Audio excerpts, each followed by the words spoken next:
career-hardened criminals. And amazing statistic, 2% of the people cause 91% of the crime. And we can handle that really easily. So they've done, I just want to thank our great National Guard and the Metropolitan Police and others that worked with us. But the job in Washington, everyone's talking about. I can also say, if you look at Memphis, Tennessee, where crime was rampant, and it's down now 71%, and it'll go down still further. And Louisiana, New Orleans, the governor called, he said, we need help. And we gave him help, and the crime is down 72%. And they just finished Mardi Gras, and they said it was the safest Mardi Gras on record. So we have a modernization of Dulles that's sorely needed. Last year's J.D. Power ranked Dulles 23 out of 27. That's a very bad ranking. Large airports nationwide, so it ranks at the bottom of the list, just about the bottom of the list. After an extensive review of more than 30 proposals with the top architects anywhere in the world, and I was involved with Sean and with a lot of other people actually, but Scott was very much involved, I can tell you. But we are announcing plans to add more than 5 million square feet of new or renovated space. We'll replace the current C&D concourses, which are basic disasters, all the while preserving the iconic original terminal. That is one of the great architects of the world did the original terminal, and it was very, very important that it be left. That's one of the reasons. It was both an asset and a liability. The liability is that nobody wanted to build anything near it, and people had to walk crazy distances, and it's no good, not acceptable. So we've addressed it all, and we have a plan that's going to be phenomenal.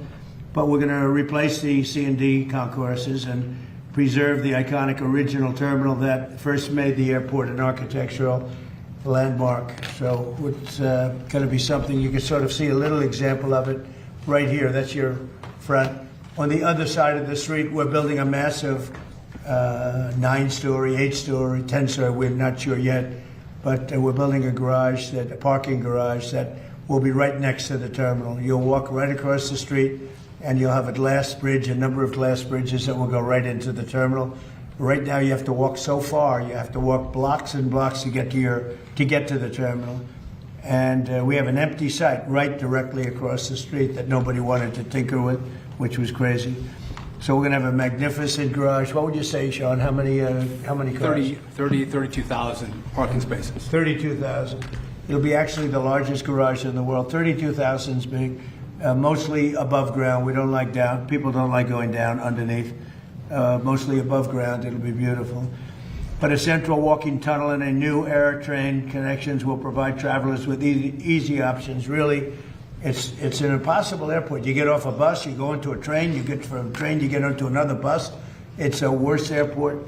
This plan also includes expanded options for parking, modern check-in areas, more efficient security screenings, hotels, et cetera, et cetera. We have a beautiful hotel right on the property, but further away so that we can give the good location, frankly, the best location, to parking. So people literally will be able to park their car and walk 15 yards and they'll be in the terminal. In addition, many of the new restaurants and shops will be added, including plans for one of the largest United Polaris lounges anywhere in the world, and it'll be a beautiful level of luxury. This transformation is another step in our ongoing efforts to make Washington, D.C. safe and beautiful again. The safety aspects, both in terms of the airlines and in terms of crime, are unparalleled for what we're doing. For years, the United States has watched other major cities around the globe welcome travelers with grand and modern airports, yet the last major airport built in the United States was Denver in 1995, and it hasn't gotten very great reviews. That's more than 30 years ago. So we're doing something with Dulles that's going to make it, I think, the top, maybe the top anywhere in the world. And by the way, Palm Beach is going to be one of the top too. Palm Beach is going to be incredible what the plans are. The people, Joe, and all the people working in Palm Beach that have done such an incredible job. That's going to be an unbelievable airport very shortly. So it's time to ensure that the United States has the greatest airports anywhere in the world, and we're starting right here with the capital city.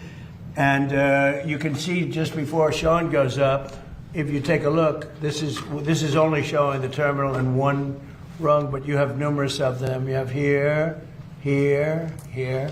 and you have a spine coming, here's your main entrance, you have a spine coming right through the building into these massive ports. Now, the planes won't have to be bothered because we drop down a little bit and our walkway is underneath. We have systems, walking systems that go very quickly, or you can walk because it's very close. But this is it. So you enter here. You have a parking garage, which will be built right here. This whole thing is parking garage. Probably 32,000 cars. That'll be a world record, and very convenient. And then you'll have glass tunnels that go into the airport right from here. So you'll be one story above. This road stays beautified and stays. We keep this. This is your landmark. This is all new. This is your first tunnel, and then you drop down from there on. And so that when you have the planes, we'll be able to go right across without having to go back, make turns or anything else. It's going to be amazing. It'll be one of the largest airports anywhere in the world, and I think it'll be actually one of the most efficient and the best. So I'd like to ask Secretary Duffy to say a few words, and then Jack Potter, and I'd like to welcome a very great gentleman to our midst, Jensen Wong, who's here someplace, and he's, if we can do with an airport like he does with chips, it'll be the greatest airport anywhere in the world. He looks at this problem as being a very simple, problem to solve because his chips are a little bit more complicated. But it's important that he's able to travel nicely along with everybody else. And right now, this is not a very good airport. We're going to make it a great airport. Sean, please. Thank you, Mr. President. So, to your point, the President has worked incredibly hard to make D.C. safe and beautiful. I think this is the cherry on the top, Mr. President. This is the gateway to the world from our nation's capital. And any of you who've traveled through Dulles, it is dark, it is dated, a little dank maybe. It's not a great airport. And so we had multiple architects come in and present to the President. And we are blessed that not only does he give us time to really important matters, but he gave his building skill to take the best of all the designs and come up with this concept. So just if I could quickly point out, we keep the Saarinen building, so that's going to be the foyer, a whole new head house. We are going to get rid of the people movers, Mr. President. So if you don't know what these are like elevated buses. It's kind of like, it looks like it's from Star Wars, if you will. And they're slow and people are angry about them. We are going to get rid of those. We are going to have a horseshoe train system throughout the airport. And as you mentioned, right down the spine of the airport is going to be a walkway. So easy access to all of your gates, fast movement. And what I like the President, he was like, listen, we have to have great parking. So when you pull up to the airport, you have easy access to the concourses, to the terminal. And so I think this is one of the best designs, Mr. President, probably because you actually did it, that you'll see in the country as a whole. We've had, this is bipartisan, Mr. President. A lot of people, whether you're Republican or Democrat, you hate the way Dulles operates. So everyone's come together and we're building for America and building for the future. And it's your vision that made this happen, so thank you for doing this. And it's going to be, I think, it's going to be the premier airport in our country when you're done with it. Well, thus far, what John said about bipartisan really is bipartisan. And I don't know if that's because it's the right thing to do, which it is, but it's also that whether you're a Republican or Democrat, you don't want to go and be subjected to this airport, because this airport is it's a terrible place to be. And it's going to be, I believe it's going to go, it'll be rated, within a few years, it'll be rated the best airport in the country. So it's going to be so efficient. Right now, it's totally inefficient. Between the trams and the Star Wars thing that they call it, the Star Wars, and elevated buses, and nobody knows what's going on. It's a real mess. And as you know, United is subjected to it. It doesn't help United very much. He's been very much involved with what we've done, and other airlines too. And I have to say that we've had over 30 architects and 30 different designs, and we did a little cherry picking, and we spoke to a lot of people about it, and we've come up with a plan that's efficient and really beautiful, and I think it's going to give you one of the most beautiful, keeping the Saarinen. So Saarinen was one of the great architects of the world, and when he built this 30 years ago, I guess, or about that, this was considered one of the eighth wonder of the world. This was considered the greatest terminal anywhere in the country. And it needs some work, it needs some fix up, but it'll be architecturally amazing, the rounded glass and the whole thing, massive, massive sheets of glass. Cost was no object, unfortunately or fortunately, and we're going to be using that, and it's going to be fixed. We're using it again as the primary entrance, and almost that's about it, because essentially this is a brand new airport, and yet we're going to be able to work it well enough that it'll work at least as efficiently as it works right now. And in the end, you're going to end up with, I think, maybe the best airport and one of the biggest airports anywhere in the world. And it's going to be a great thing for Washington, D.C. So could I ask Jack to say a few words, please? Yes. Jack? Thank you, Mr. President. Thank you for your inspiration here and challenge. You challenged all of us to step into the issues that you just described. We're very proud of the process that we've gone through. We're very happy that United Airlines, the Airports Authority, and the other airlines have agreed to step up and fund this thing. So this is not requiring federal dollars. This is going to be airport-generated dollars, airline contributions, which is phenomenal. It means that we're off to a fast start here. We're engaging with the Saarinen family to make sure that they stay intimately involved with this. All the aspects that were just described, I think, will make this a world-class airport. And you challenged us to do this. We're building off of growth, though. I have to tell you, our airport was the fastest growing airport in 24 and 25 of any large airport in the country. So we're going to continue to build on the momentum that we have, and we're excited about taking on this challenge, and it will be a challenge to construct this. And our goal is to construct it and make sure that the traveling public there'll be minimal impact to them as they transit through our airport. So again, Mr. President, thank you for your inspiration, and we look forward to you to continue to participate in this in the coming years, because we're going to bring designs to you and other things. So we very much look forward to working with you. Thank you very much. Great job, Tim. Scott, would you like to say something? Well, thank you, Mr. President. Thank you, Mr. Secretary and Jack and everyone. We're really, United, we're really excited to have this project get off the ground. The terminal that's out there today was built 45 years ago. It was meant to be temporary. And so I've spent my whole career at United Airlines waiting for this day, and all the people of United Airlines have spent even longer waiting for the day that we could have really the best airport in the world. And this design is one that works great for the airline. The President talked about how it works great on the outside for the airline, but it's going to be a beautiful airport inside for customers. And it's something that all of us at United, but really all Americans, will be able to be proud of, having an airport when people come into the capital that really represents what the United States of America stands for. So I'm proud of it as a CEO of United, but proud of it as an American as well. That's right. It's going to be a great one. Thank you. And thank you for your help. And Trent, would you like to say something? Yeah, thank you, Mr. President, for your leadership on this. On behalf of the MWAA board, this is something that everyone's tried to do for decades, and no one's been able to get it done. And without the President's leadership on it, we'd be back in square one. So thank you for your leadership on this project. Thank you to United and the Department of Transportation for moving this along as quickly as possible. One of the things that is interesting, they were going to build this over a 60-year period. They were going to start with a little section here, a little section there, and that wouldn't have worked. It wasn't a design like this, but it wouldn't have worked. So we're doing it all at one time. It'll all be completed, and it'll be beautiful, and it'll be something very special. I'd like to say something. Thank you, Mr. President. I really want to thank the Airport Authority and United Airlines for your partnership, the board of the Airport Authority. Your partnership is critical to make this happen.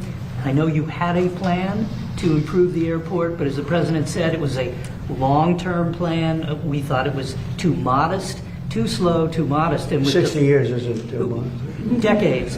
But with the President's attention and focus on this, it's accelerated, it's expanded, and we're actually going to realize the vision, and a much greater vision now. So it's a very exciting day for Washington, for the whole nation. Well, these people have all been fantastic, and they want to see it get done and get done properly, and it should be done as one airport, not being built in chunks, which would have been, frankly, a catastrophe, I think.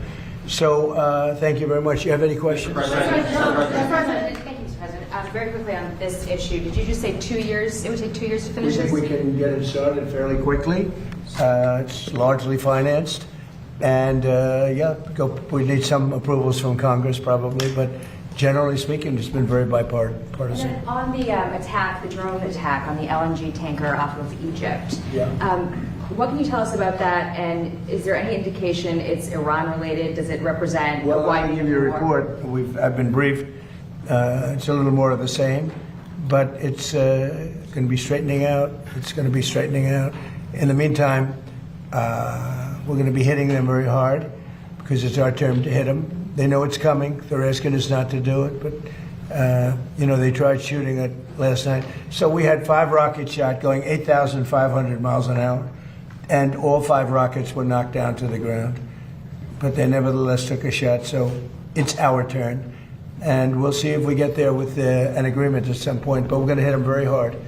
Mr. President, first on this, is this expected to affect any incoming or outgoing flights? No, we think we could do it without a lot of disruption, very little. And then It might even be better. on Leader Thune, what's your reaction to him saying that there's no evident path to success on killing the filibuster or passing the State of America Act? Well, that's too bad for him. I mean, that's too bad for him and too bad for the Republican Party. Do you believe that? He's got the votes. He should get it done.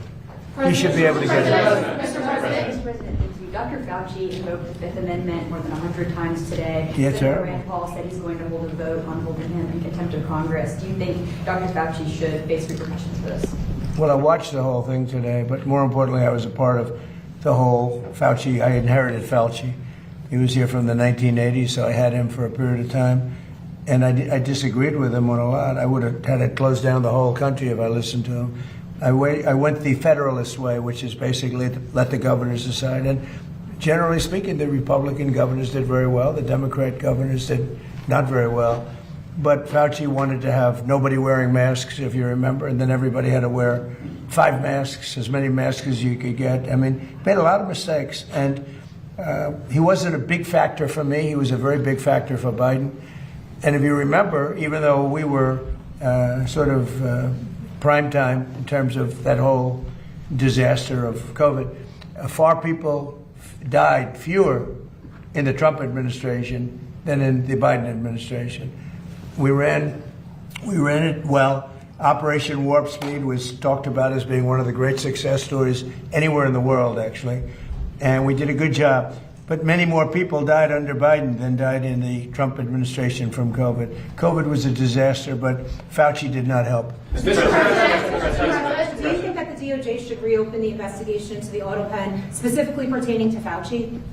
Well, the only thing you can really think about is the auto pen, because the most powerful thing the president has, they say, is the power of pardon. So he was pardoned by Biden. And I respect that. I know how powerful it is. It's a very powerful, they say it's literally the most powerful thing a president has. Now, whether or not I sign my things directly, always, almost everything I sign directly. You're witness to many of them. He signed very few. The only thing I know that he signed was Hunter Biden's pardon. But I'm not sure that he signed, he probably didn't sign this one. So I can't tell you what the law is. I've heard that you have to have a lot of proof. You need to have letters. You need to have all sorts of things, that the person operating the auto pen has to know exactly what it's all about. He didn't know what it was about because I saw him testify. So maybe there's something on the auto pen. Other than that, the power of pardon is very powerful. One question briefly on the. Thank you. Beth Turner, GB News. We've just heard you talking about another example of American excellence. That's really what this is a project where you're striving to be the best in the world. As a Brit, that's really striking to me. You've had a couple of weeks to get to know our new Prime Minister. Have you spoken to him much? And do you think he is the man to lead us to excellence? Well, he did say one very good thing. He said he's going to open up North Sea oil. If he does that, you're going to be a wealthy country. If he does it reasonably.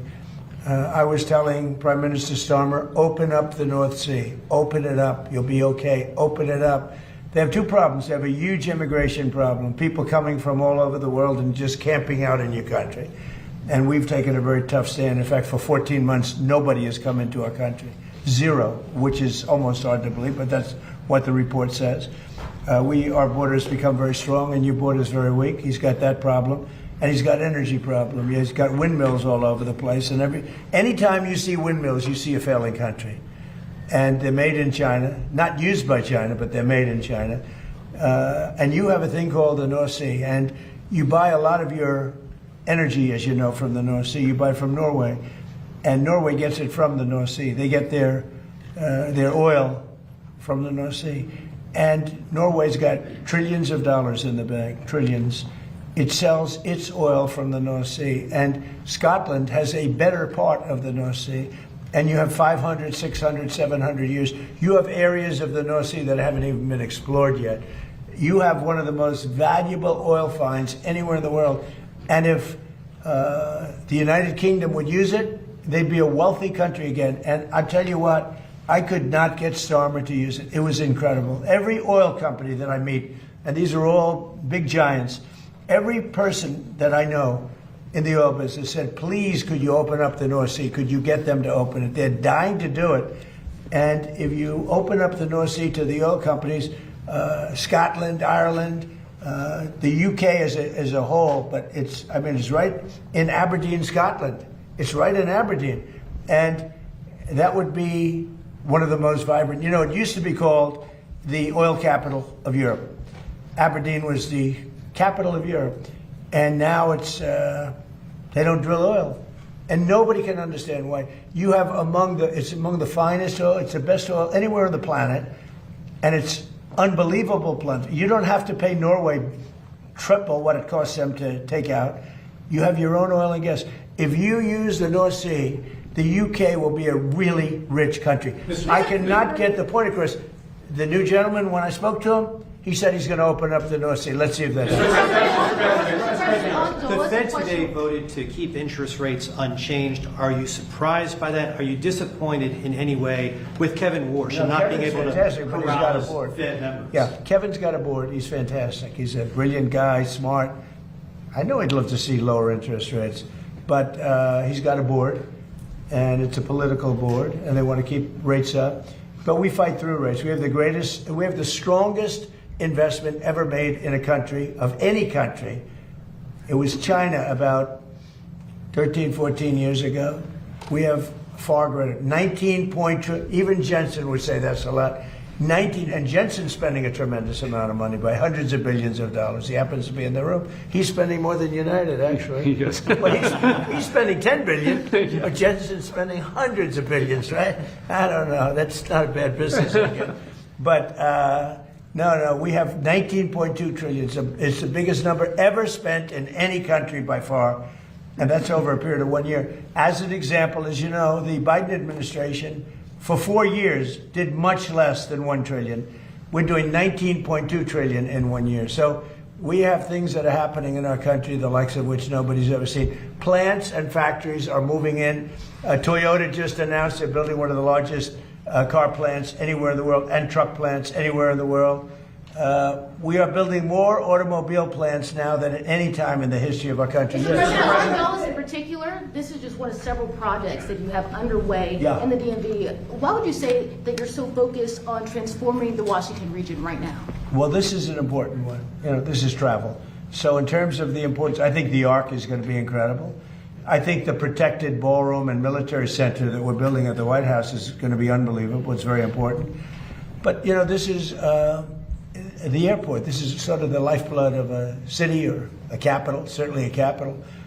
And this will go from one of the worst, just like Washington. Washington was one of the worst places in this country, and now it's one of the best. You couldn't get into a restaurant because all the restaurants were closing or closed. They were afraid to have it open. Now you can't, if you're a restaurateur, you can't even find space to have a restaurant. The restaurants are booming. So, you know, it's a great thrill. And by the way, if you look, Washington is clean, it's safe, people walk to work. Every day a young man or a young woman comes up and says, "Thank you, sir." I know exactly what he's talking about. They were afraid to walk to work. Now they literally walk to the White House. Washington is now a beautiful and clean, we got rid of the graffiti. 78 monuments and different things have been cleaned. They were strewn with graffiti. We had 28 fountains that not one of them worked. For years, for decades, they haven't worked. They're all up in service, and nobody's seen anything like it. We have it clean. We're changing all the grass in all the parks. That's going to be changed very shortly. The parks are, because the grass is very, you know, grass is like human beings. Grass has a life also. And we're changing, we're raking, cleaning, and changing all of the parks. We don't have people, we don't have the tents anymore, we don't have all the barbed wire up, we don't have the wire up. Washington's become a beautiful city, it's become a hot city, but you know, even more importantly, the United States right now is the hottest country anywhere in the world. Mr. President, just a point of clarity on the airport. No federal funding will be required. What did you mean when you said Congress may need to approve? So it's going to be bonded for $22.5 billion. United is going to partake in part of the payment, but the airlines who participate in the project are going to pay for it. If I can just make one point of clarification. Yeah, please. We have some permitting we have to do, but we think in the spring, this is both Concourse A. We think we can start construction in the spring of next year. So we're trying to move at the speed of President Trump. It's never fast enough, but we're going as quickly as possible so we can give a deliverable to the American people. And the other thing Sean's doing, which I think is so important, maybe more important, I don't know if it can be more important than this, but he's working on air traffic control.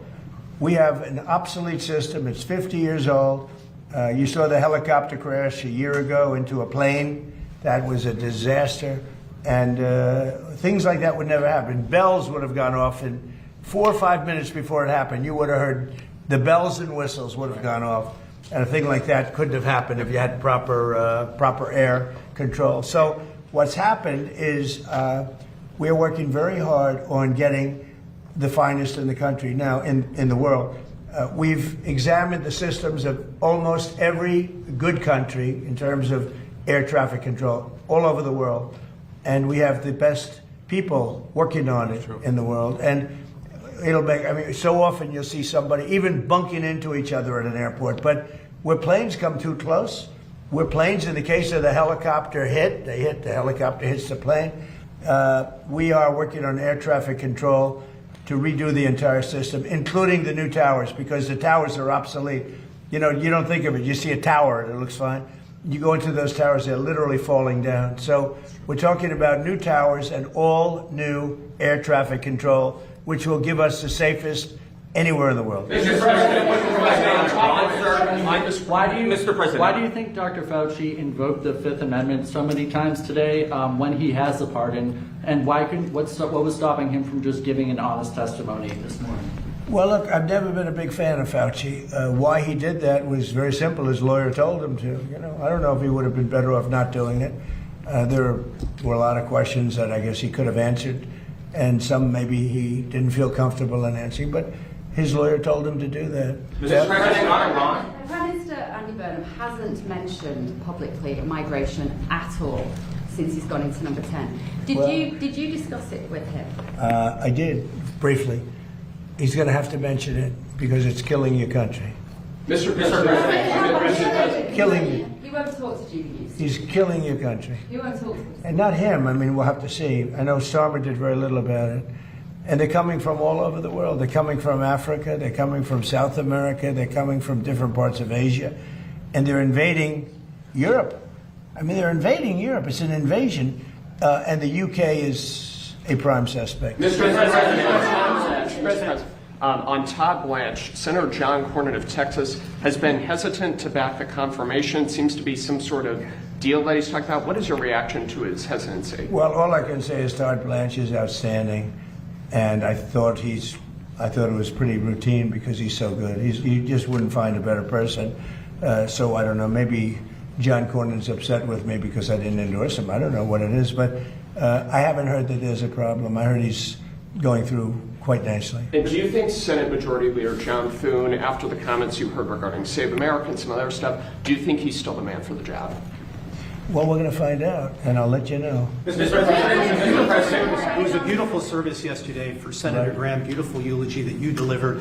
As far as Senator Darlene Graham is concerned, based upon your conversations, is she going to focus primarily on foreign affairs like her brother, or will she focus more on domestic issues? I think domestic, really. I've spoken to her a lot, and she's much more focused on domestic, including costs and pricing.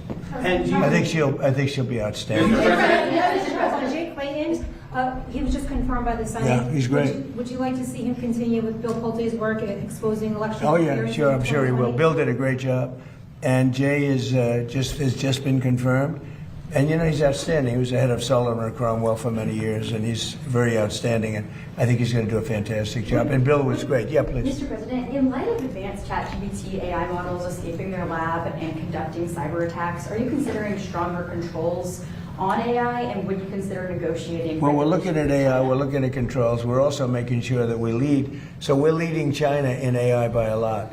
China has virtually no controls. It's freewheeling a little bit. So we have to be careful in both ways. We don't want to restrict them where all of a sudden we come in second to China. Whoever wins with AI is going to win. That's how big it is. Somebody that builds lots of big, nice projects before I got here. And we're doing some of the best in the world right now. This is all about the Dulles Airport remodeling. It's considered one of the worst airports anywhere in the world. We're going to make it maybe the best with some hard work and some good thought process. But thank you for being here as we unveil exciting plans for a major and long overdue renovation and reconstruction of Washington's really horribly thought of Dulles International Airport. I want to thank Secretary of Transportation Sean Duffy. He's fantastic. He's doing a great job, including having to do with the safety of airlines and getting in with the control towers and all new equipment that we'll be ordering in the not too distant future. So that we'll go from, again, one of the worst countries in the world for that, and we'll end up being one of the best countries in the world. That's automation, having to do with landings, takeoffs, and safety. But for his leadership at this important project, and that's the Dulles project, thanks as well to the CEO of United Airlines, Scott Kirby. Thank you, Scott. CEO of the Metropolitan Washington Airports Authority, Jack Potter. Thank you, Jack. And we've developed a great relationship with them. We're going to make this something special. As well as a member of the Airports Authority Board of Directors, Trent Morse. Thank you, Trent. Thank you very much. Dulles Airport is the primary international gateway to our nation's capital, which is now one of the safest cities in the country. It's one of the hottest cities in the country. We are the hottest country in the world. But our nation's capital has made